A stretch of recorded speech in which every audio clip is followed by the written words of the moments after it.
There are basically people in the world who say they don't want to make too much money. Why? Because they misinterpreted Matthew chapter 19. You hear them say, I don't want to make too much money because I want to make heaven.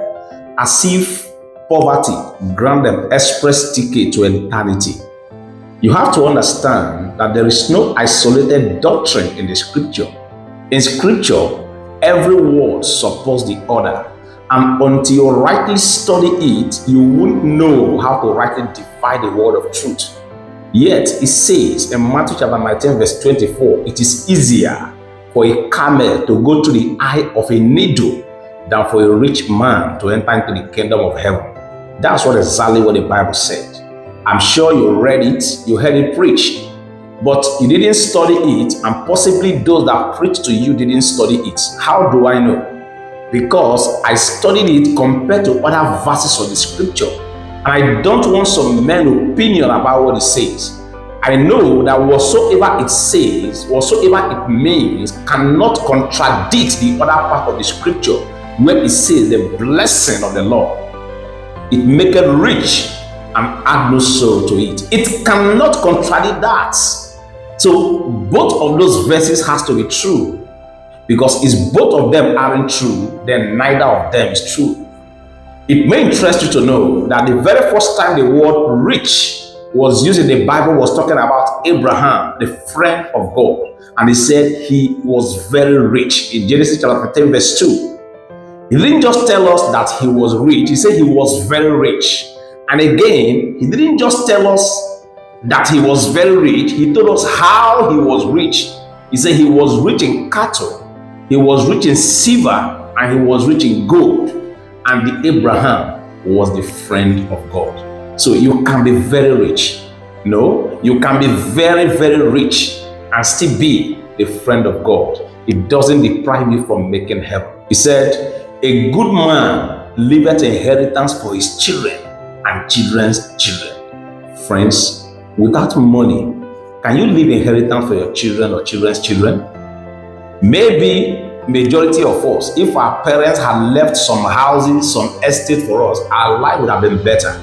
Without money, you cannot do that. Just for people not to be confused about what inheritance means. He said houses and riches are inheritance of the fathers. Friends, endeavor to be rich. Endeavor to be very, very rich and still try to be the friend of God. It doesn't stop you from making heaven. So now that you know that being very rich does not deprive you even from making heaven, the first thing to do is to check how you think about money. Because the way the poor, the middle class, and the rich thinks about money are different. Yes, the rich, the middle class, and the poor, they think about money differently. What they see as the purpose of money is different. So the first thing to do is to check how you think about money. And if it is not in line with the way the rich do, is to adjust your thinking to the way the rich see money, so you can actually be very rich. Now the question is, how does the rich, the middle class, and the poor thinks about money?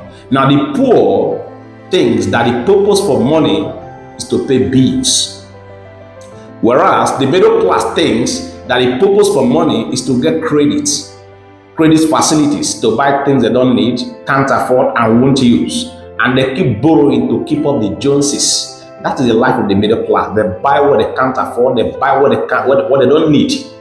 But the rich believes that the purpose for money is for one thing and one thing only. And that is what? For creating more money, for producing more money. Yes, if you read the book, The Richest Man in Babylon, I think that's the oldest book about finance I think I've read. I think that book was published since 1926 and is still relevant even in today's financial educational sector. So now, looking at that book, there is something they call pregnant money. He said, now, any rich man does not spend their money until their money have babies. Yes, I love the word they use there, saying pregnant money. No rich man spend their money until their money make more money. That is why the rich thinks that any money that comes into their hand first is to create more money. First is to produce more money. So you want to be rich, You should think and look at how you think about money and change your belief if it is not in line with the way the rich takes. Now, any money that comes to the rich, the first thing they think is, how can I make this money pregnant so that it can have baby? The rich spend from their baby money, they don't spend from their mother money. So think like the rich. Allow your money to get pregnant and have babies so that you can be spending your baby's money and allow the mother money to be making more money. And that is thinking investment. That is thinking high level investment. And if you believe you want to be rich, you want to be very, very rich, you think investment. Allow your money to get pregnant before you ever think of spending them. And when you want to invest, invest wisely. Avoid some investment that sounds too good to be true. And one of the best way to increase your investment portfolio is to first of all control your spending. The truth is this: if you want to be rich, don't buy what you don't need. You have to survey all your expenses. Don't buy what you don't need. Don't go with loan buying what you can't afford. The rich don't do that. Look for some good investment. Control your expenditure and increase your investment portfolio. And in case you don't know what to invest in, if you read every investment book, you'll be hearing real estate, real estate, real estate. Real estate doesn't mean you are going to buy a whole community, or real estate doesn't mean you are going to start with a multi-millions before you can have some of your investments in real estate. Real estate is actually, when you understand what it takes, you can just raise up some of your capital and acquire, no matter how small. It might be just some plots. The way it's going to appreciate is actually going to change your wealth value. So real estate is a good form of investment if you really know how to go about it. You could also extend to learn some other investment forms such as stock, bonds, commodity, mutual funds. All these are various investment platforms of which, if you educate yourself on them, you understand how they yield interest and choose the one best known to you, or choose the one that may be applicable to the way you want to start investing.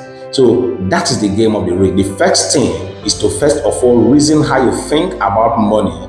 If you think like the rich, because the rich don't think that money is for spending. They don't think that money is for buying what they don't need. They only believe the purpose of money is just one thing, and that is what? To duplicate, to make more money. And the only thing that can help you to make more money is through investment. So understanding these various investments and many other ones applicable to your location or area is the way to go. And once you do that, you see that your money will start getting pregnant and having babies, and you won't spend with regret again. You will spend with so many in reserve. That's the game of the rich. And I wish you do the same. Thank you.